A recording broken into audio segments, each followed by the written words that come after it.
सुस्वागत बच्चों। सबसे पहले विषय शुरू करने से पहले हम ब्रह्मनाद करेंगे। ठीक है, सब अपना अपना ध्यान में रहिए और ब्रह्मनाद कीजिए। ओम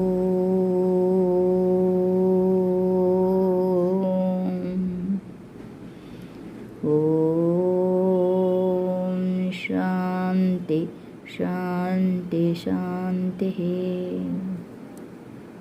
तो आज हम जो पढ़ेंगे उसका शुरुआत हो चुकी है। तो भगवान के डाकिये के बारे में हम पहला भाग में पढ़ चुके हैं, उसका शब्दार्थ भी कर चुकी हूँ। तो उसी में से जो शब्दार्थ आपको समझ में नहीं आएगा मुझे फ़ोन करके पूछोगे। ठीक है, तो शब्दार्थ के बाद हमारा प्रश्न उत्तर है। तो शब्दार्थ के बाद जो प्रश्न उत्तर है उसमें क्षुद्र प्रश्न है, दीर्घ प्रश्न है और आपका वस्तुनिष्ठ प्रश्न है। तो सबसे पहले हम उस विषय को दीर्घ प्रश्न के बारे में हम देखेंगे। दीर्घ प्रश्न के बारे में जब मैं आपको बताने के बाद आपको क्षुद्र प्रश्न तो उसको प्रश्न उत्तर के माध्यम से बता दूंगी। उसके बाद एक सुंदर सा कविता आपको दिखाऊंगी। ठीक है, अच्छा। तो सबसे पहले देखिए, ये जो दीर्घ प्रश्न है, दीर्घ प्रश्न में हमारा क्या है, पक्षी और बादल को कवि ने भगवान के डाकिये क्यों कहा है। ठीक है, तो कवि क्यों ये दोनों को भगवान के डाकिये कहा है। तब हम अपने से दूर रहने वालों की कुशल मंगल की सूचना चिट्ठियों से जानते हैं, है ना। बस, तो डाकिया घर घर घूम घूम कर चिट्ठियाँ पहुँचाता है। तो उसी प्रकार भगवान अपनी सृष्टि के कोने कोने में अपनी चिट्ठियाँ पक्षी और बादलों के माध्यम से, मतलब बादलों के द्वारा पहुँचाते हैं। ठीक है, कैसे पहुँचाते हैं देखिए, इसीलिए कैसे पहुँचाते हैं उसको विस्तृत रूप से वो दिए हैं। तो इस प्रश्न का उत्तर किसके माध्यम से है, तो पक्षी और बादलों के माध्यम से भगवान पहुँचाते हैं। इसीलिए कवि ने पक्षी और बादल को भगवान के डाकिये कहते हैं। ये रहा आपका पहला प्रश्न का उत्तर। दूसरा प्रश्न क्या है, पक्षी और बादल भगवान के लिए क्या क्या करते हैं। तो ये दोनों क्या करते हैं भगवान के लिए, क्या करते हैं। देखो, भगवान के लिए पक्षी सुगंध की चिट्ठी और बादल भाप की चिट्ठी लेकर आते हैं, क्योंकि पक्षी अपने पंखों पर सुगंध लेकर आता है, मतलब वो सुगंध की चिट्ठी है। और बादल हवा में क्या लेकर आता है, ये भाप पानी बनकर आता है, इसीलिए भाप को लेकर आता है। किसके रूप में, चिट्ठी के रूप में। तो अभी देखेंगे, एक देश की सुगंध हवा में तैरते हुए पक्षियों के पंखों पर आकर तिरता है। तिरता मतलब क्या है, ठहर जाता है।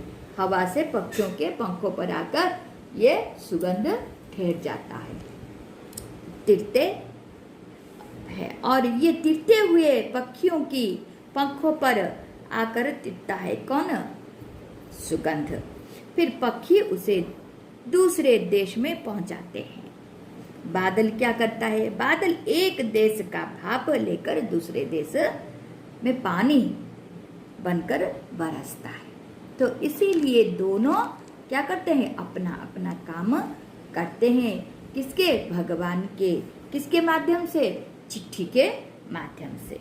ठीक है, तो प्रश्न अभी देखेंगे ग प्रश्न में क्या है, इस कविता के माध्यम से कवि हमें क्या संदेश देना चाहते हैं। तो कवि संदेश देना चाहते हैं कि क्या संदेश देना चाहते हैं, भगवान अपनी सृष्टि के कोने कोने में खुशहाली चाहते हैं। खुशहाली मतलब क्या है, आनंद और अच्छा वातावरण। तब पक्षी और बादल देश की सीमा पार कर सभी का कल्याण करते हैं, क्योंकि वो एक देश में नहीं ठहरते हैं, एक देश से दूसरे देश तक जाते हैं। तो उसी प्रकार वो एक देश के सीमा में नहीं रहते हैं और दूसरे देश तक जाते हैं, तो सभी का कल्याण चाहते हैं। इसका मतलब है हम देश के सीमा में रहकर संकीर्ण विचार रखते हैं, है ना। ये अपना देश, ये उसका देश, ये भूखंड का अलग अलग हम बांट देते हैं, लेकिन पक्षी और बादल ऐसा नहीं करते हैं। सारे संसार को वो समान रूप से देखते हैं। तो इसको कवि कहना चाहते हैं, हम उदार होंगे तो विश्व में भाईचारा फैलेगा। जैसे पक्षियों और बादलों से ये कहना चाहते हैं, हम भी उनके तरह उदार होंगे तो सारा विश्व में भाईचारा फैल जाएगा। ठीक है, और क्या होगा, विश्व में शांति आएगी। ठीक है, जैसे सब का कल्याण होगा, यही कवि का विचार है। ठीक है,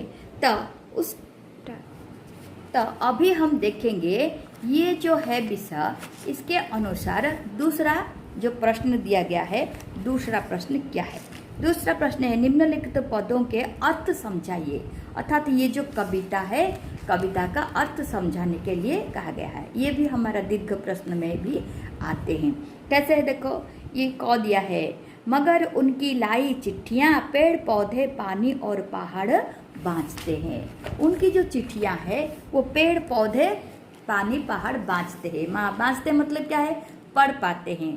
तो इसका मतलब अर्थ क्या है, क्या है कि पक्षी और बादल भगवान की जो चिट्ठियाँ लाते हैं उनको हम पढ़ नहीं पाते हैं, है ना।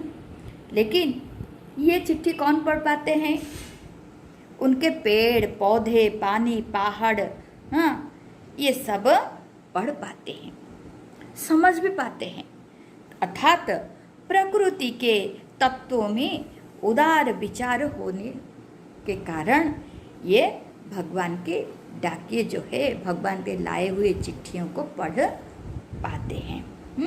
और इनके संदेश की जगत को जो संदेश भगवान से लाए हैं और उसको सारे जगत के कल्याण के लिए देते हैं। अर्थात जगत कल्याण भावना को समझ सकते हैं कौन, पेड़ पौधे पानी पहाड़, इसीलिए वो भगवान की लाई हुई चिट्ठियाँ पढ़ पाते हैं।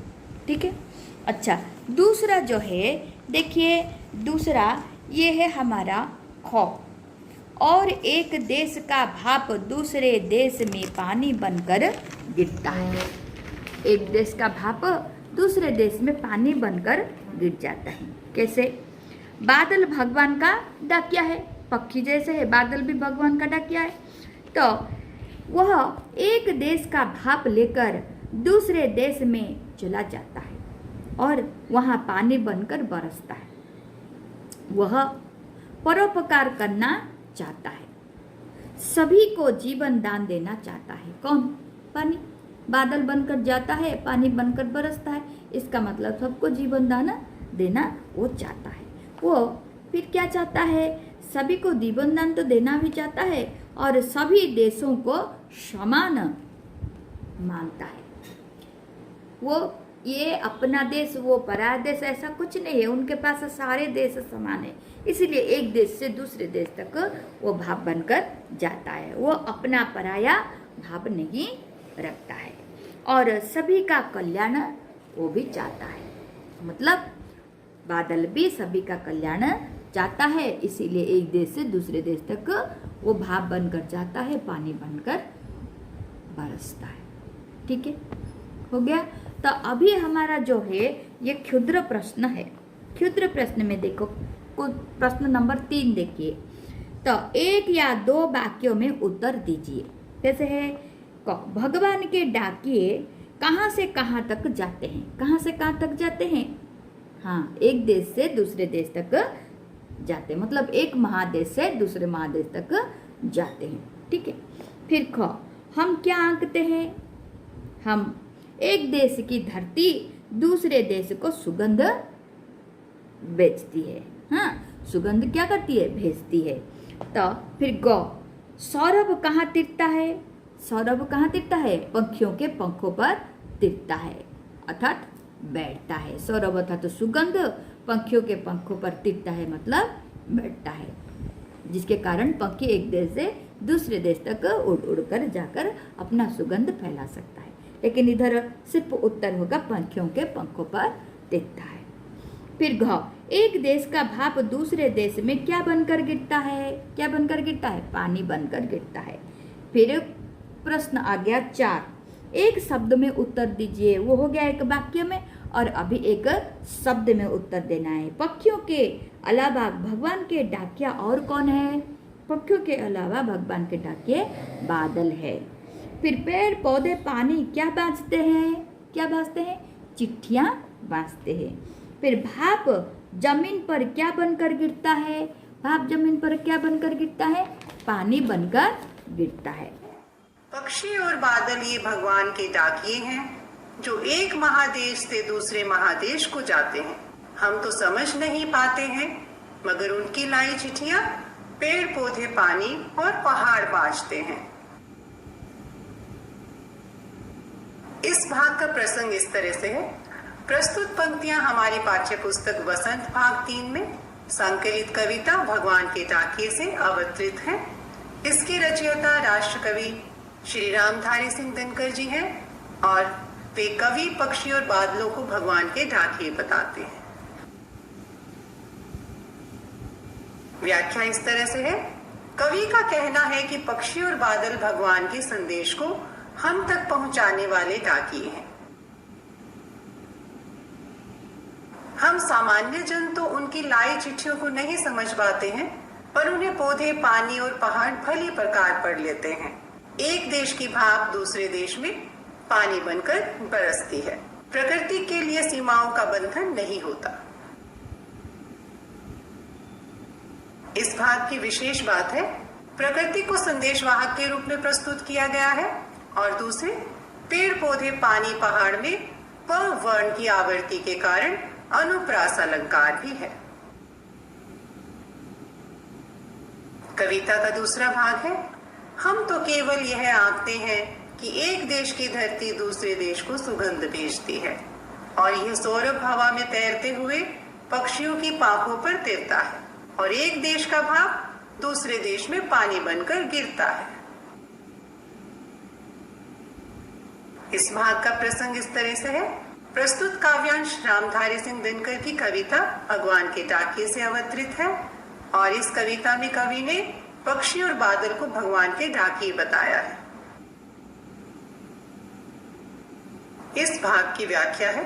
कवि कहते हैं कि हम पक्षी और बादल के संदेश को भले ही न पढ़ पाते हों, पर इतना अनुमान अवश्य लगा लेते हैं कि एक देश की धरती दूसरे देश के लोगों को प्रेम प्यार का संदेश भेजती रहती है। ऐसा लगता है कि हवा में उड़ते हुए पक्षियों के पंखों पर प्रेम प्यार की सुगंध तैरकर दूसरे देश तक पहुंच जाती है। प्रकृति भी किसी देश के साथ भेदभाव नहीं करती।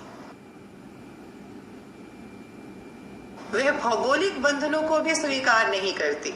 यही कारण है कि एक देश में उठा बादल दूसरे देश में जाकर बरस जाता है। वर्षा देश सीमा का बंधन नहीं मानते। इस भाग में कुछ विशेष है।